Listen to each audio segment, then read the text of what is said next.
Ao falarmos de chá, recordamos sem dúvida a filha de Dom João IV e de Dona Luísa de Gusmão Catarina, mulher de Carlos II de Inglaterra, porque, segundo reza a tradição, ela terá introduzido o gosto pelo chá entre os ingleses.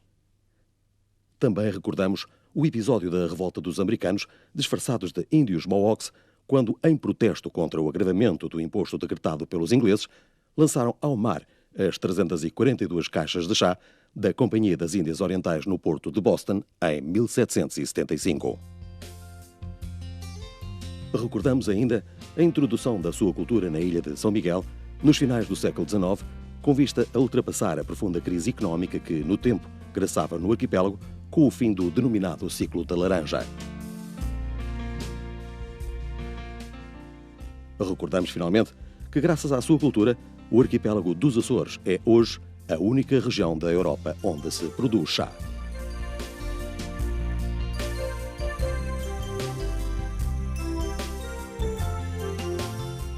Vamos então contar a história do chá e a forma como ele se difundiu na Europa e se aclimatou nos Açores, descrevendo nomeadamente a cultura e a sua manipulação na ilha de São Miguel desde finais de 800.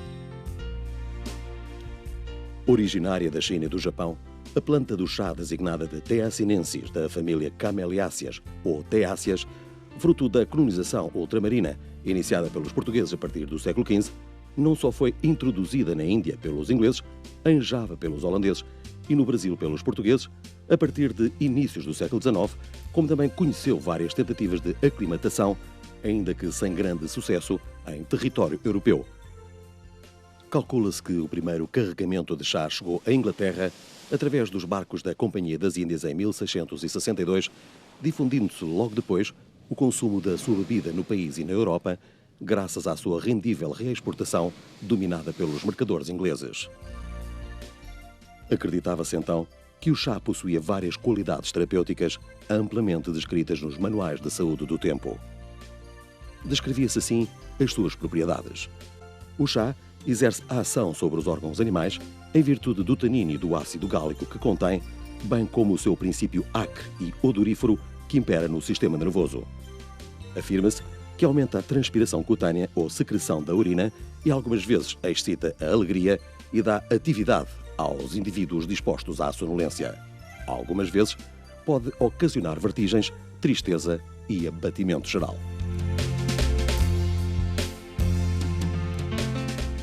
Os direitos aduaneiros elevados oneravam excessivamente este bem e, estrategicamente, urgia diversificar as fontes de proveniência da folha de chá.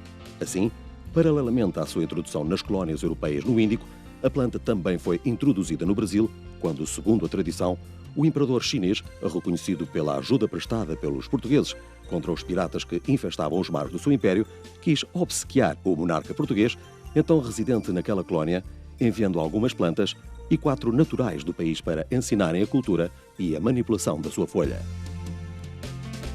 Esta cultura, nomeadamente nas províncias do Maranhão e do Rio de Janeiro, conheceu grande prosperidade e, ainda segundo a tradição, desta colónia portuguesa terão chegado as primeiras sementes à ilha de São Miguel por volta de 1820, trazidas por Jacinto Leite de Bettencourt, que, regressado da corte, as semeou na sua propriedade no lugar das calhetas, ou então trazidas por um serviçal do morgado João Soares, regressado na mesma altura que, ofertando-as ao seu antigo patrão, este as semeou no lugar de Santo António e, posteriormente, as terá transplantado numa propriedade no lugar das Capelas, onde se multiplicou como planta ornamental, sendo daí originária toda a semente das plantações, que depois se fizeram na ilha de São Miguel a partir de finais de 800.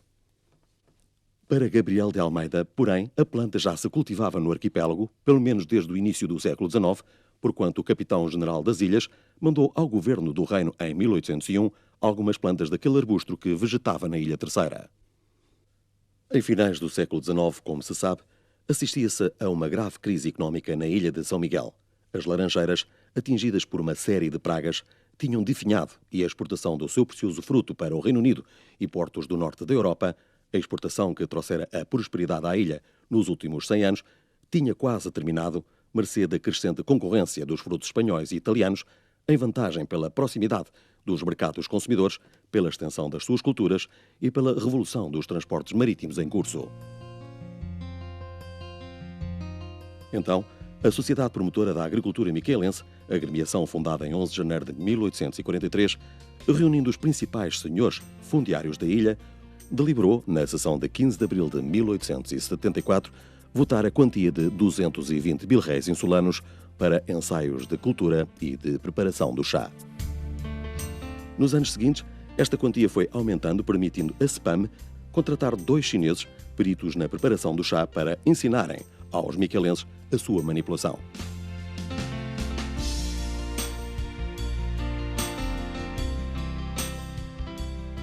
Os 2 chineses desembarcaram finalmente em São Miguel a 5 de março de 1878, aqui ficando cerca de 1 ano e meio. Logo iniciaram os seus trabalhos, recolhendo amostras em propriedades localizadas na Ribeira Grande, no Porto Formoso, no Pico da Pedra e nas Capelas.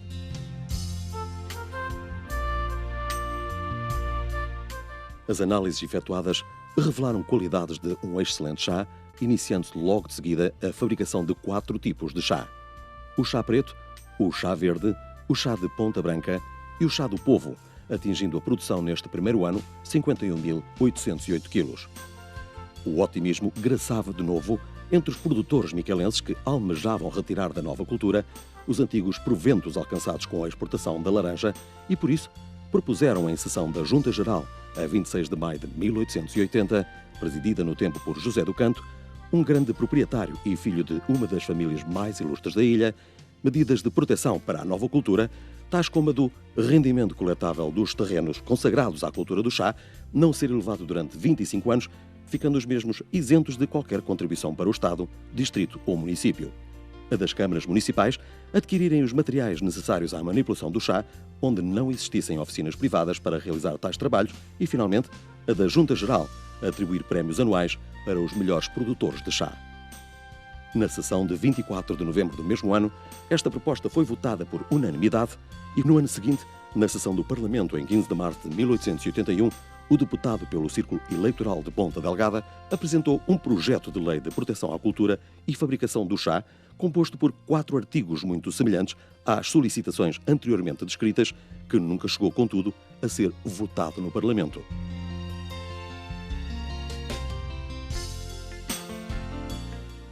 Verificou-se, porém, uma proteção pautal à cultura do chá na ilha de São Miguel, medida louvada pelos produtores, porquanto os altos salários praticados em comparação com os praticados na China, principal produtor mundial de chá, e a necessária grande quantidade de mão de obra para o moroso processo de apanha da folha, retiravam competitividade à produção miquelense, conforme se queixavam os produtores locais, embora sempre louvando a distribuição de rendimento por numerosas famílias através dos salários pagos às mulheres e às crianças. Reinava assim uma forte expectativa nesta cultura que vinha, como se acreditava, contribuir para uma nova prosperidade agrícola na ilha de São Miguel, à semelhança daquela que reinara no Templo do Ciclo da Laranja. A aclimatação da planta do chá na ilha de São Miguel foi possível graças às similitudes do solo e do clima nas diferentes regiões onde passou a ser cultivada. Os Açores, localizados entre os 37 graus e 39 graus e 30 minutos de latitude norte, com uma temperatura média de 17,82 e uma umidade relativa do ar de 75%, reúnem condições climáticas semelhantes às encontradas nos territórios originários da cultura do chá e, portanto, possuem condições excelentes para a propagação desta planta com o seu temperado e brando clima. Escolhendo terrenos arenosos e ferruginosos, relativamente secos mas ricos em humus, privilegiando os vales e as encostas abrigadas a norte, a propagação da planta faz-se sem dificuldade, por semente ou por estaca, ainda que também se utilize o método da mergulhia.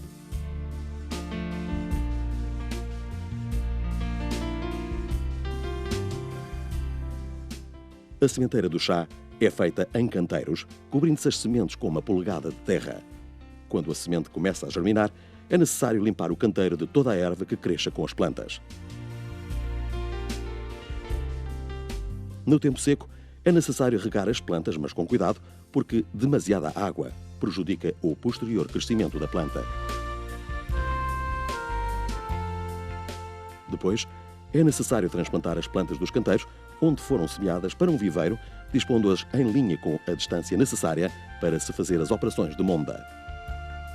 A distância entre as plantas deve ser a de 1 metro aproximadamente, privilegiando-se a sua disposição em quincôncio para melhor coparem e para mais folhas produzirem. Muitos cultivadores, para ganharem tempo, semeiam, no entanto, diretamente as plantas nos terrenos do cultivo, adotando então uma distância média entre os pés de 1,20 m. Esta operação deve realizar-se entre finais de fevereiro e inícios do mês de março. No passado, raramente se empregavam adubos químicos, preferindo-se a adubação vegetal azotada de tremoço. O tronco da planta divide-se em grande número de ramos de uma cor acinzentada, cobertos de folhas oblongas, lanceoladas e dentadas em forma de serra. Estas são luzentes e de um verde escuro. As suas flores são solitárias, aparecendo nas axilas das folhas. A poda do arbusto, com vista a retirar as folhas velhas de ramos fracos, tem ainda, por fim, a aumentar a produção de folhas, sacrificando os frutos. Por vezes, algumas plantas produzem folhas que, pela sua astingência, dão um produto de má qualidade. Quando assim acontece, é necessário podá-las pela base da copa, obtendo no ano seguinte novos ramos e melhor folhagem. Esta operação deverá ser feita durante o mês de janeiro. A colheita da folha do chá começa geralmente em abril e repete-se 3 ou 4 vezes, dependendo do número de colheitas do modo como correm as estações. A última termina no mês de setembro, mas dá sempre um chá de qualidade inferior. É preciso escolher um bom dia de sol, claro e seco, para a apanha da folha, antigamente feita à mão por mulheres, rapazes e raparigas. Este magote de trabalhadores transportava um cesto de vime enfiado no braço esquerdo pela asa, colhendo as folhas com a mão direita, cortando 3 a 4 folhas tenras com o polegar contra o indicador. Colhiam-se as folhas inteiras, uma a uma, e alguns tenros grelos que estivessem munidos também de folhas. Antes do fim do dia, a folha era recolhida na oficina e lançada em esteiras ou tabuleiros, onde às vezes se procedia à sua escolha e se punha ao sol para murchar, sendo manipulada apenas no dia seguinte. Hoje, a colheita da folha prolonga-se entre os meses de abril e de outubro e faz-se mecanicamente em plantas a partir do 4º ano de vida. As folhas mais novas servem para a produção do chá verde, enquanto as outras se empregam no chá preto, as normais formas de fabricação do chá, ainda que estas formas se realizem em outras variedades que, segundo o manuscrito chinês, se distribuem por 56 diferentes variedades.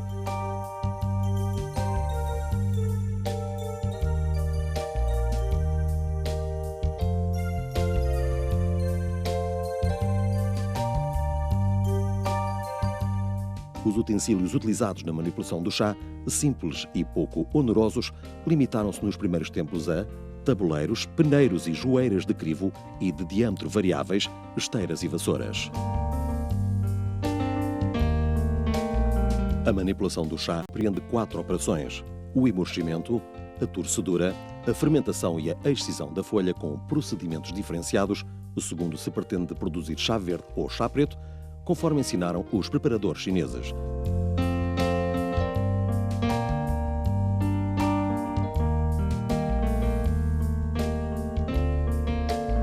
Se inicialmente todo o trabalho de manipulação do chá era manual, com o tempo os maiores proprietários passaram a utilizar alguns utensílios mecânicos importados sobretudo do Reino Unido, ainda a principal fábrica do mundo no final do século XIX. As principais máquinas utilizadas eram então os enroladores acionados manual ou mecanicamente, os dessecadores e os classificadores. Os enroladores para dar às folhas do chá o aspecto particular que apresentam e para delas extrair alguns sucos amargos que contêm.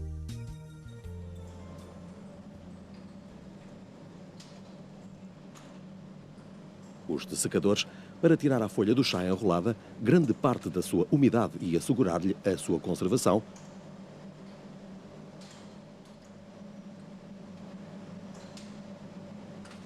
Os classificadores para separar as diversas folhas com vista à sua classificação final, fazendo a folha passar por crivos manuais formados de telas metálicas de malhas mais ou menos apertadas. Nos inícios de 900, contavam-se entre os principais industriais do chá José Ben Saúde, Luís Ataíde Corte Real Estrela, os herdeiros de José do Canto, Augusto Ataíde, Manuel Raposo, José Maria Raposo do Amaral Irmelinda Gago da Câmara e o Visconde de Faria e Maia, porquanto os demais agricultores, os outros 37 proprietários, dispensavam a totalidade ou parte dos maquinismos utilizados na manipulação do chá.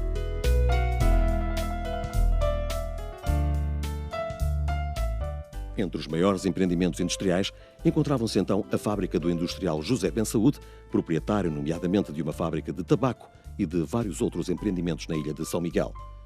A sua fábrica do chá, localizada na Rua de Santa Catarina, hoje denominada Rua José Bensaúde em sua homenagem, era a mais moderna, utilizando o equipamento mais sofisticado da altura.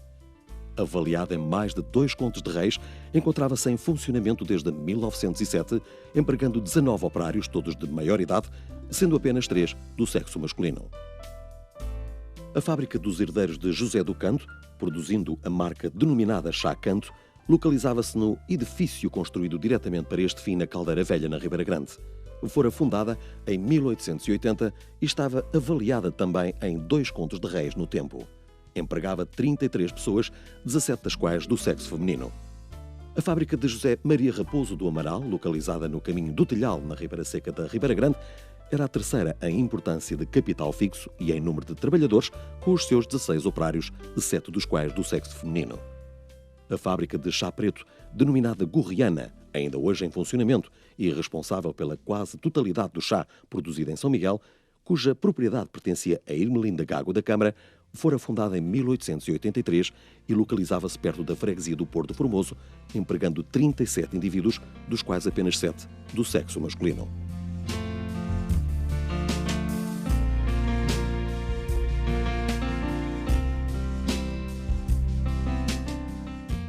A fábrica de Luísa Taíde Estrela, no lugar da Ribeira Seca da Ribeira Grande, empregava maquinismo a vapor.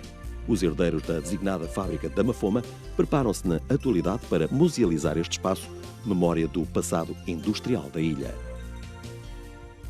Recorde-se que desde 1884 começou a vender-se na ilha chá de produção e fabricação micaelense. Nos nossos dias, depois da falência do chá Barrosa, nos anos 80, mantêm-se abertas as fábricas do chá da Gorriana e a do Porto Formoso, esta modernizada recentemente graças a importantes apoios comunitários, responsáveis por uma produção total na ordem das 30 toneladas.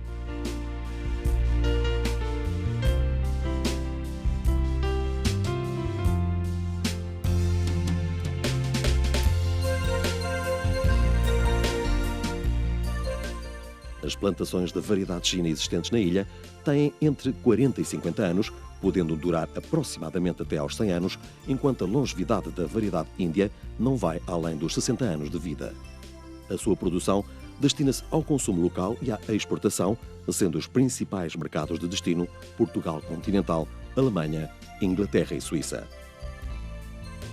Hoje, tal como no passado, as vantagens industriais desta cultura são de pouca monta, sobrevivendo as duas indústrias apenas porque os seus proprietários são também os proprietários dos terrenos. Dos 400 hectares de plantação de chá existentes nos anos 50, passou-se para cerca de 40 hectares e assiste-se à falta de interesse por parte do agricultor e do produtor de melhorar a sua produção. Os serviços técnicos demonstraram que a variedade índia é muito mais eficaz do que a variedade china, mas os produtores de chá continuam a organizar a produção como no passado, alheios às vagas de massificação impostas pelo movimento globalizador dos mercados e dos consumos. É, pois, na conservação da tradição que repousa o fascínio da cultura do chá na ilha de São Miguel. Os micaelenses continuam a perseguir um sonho.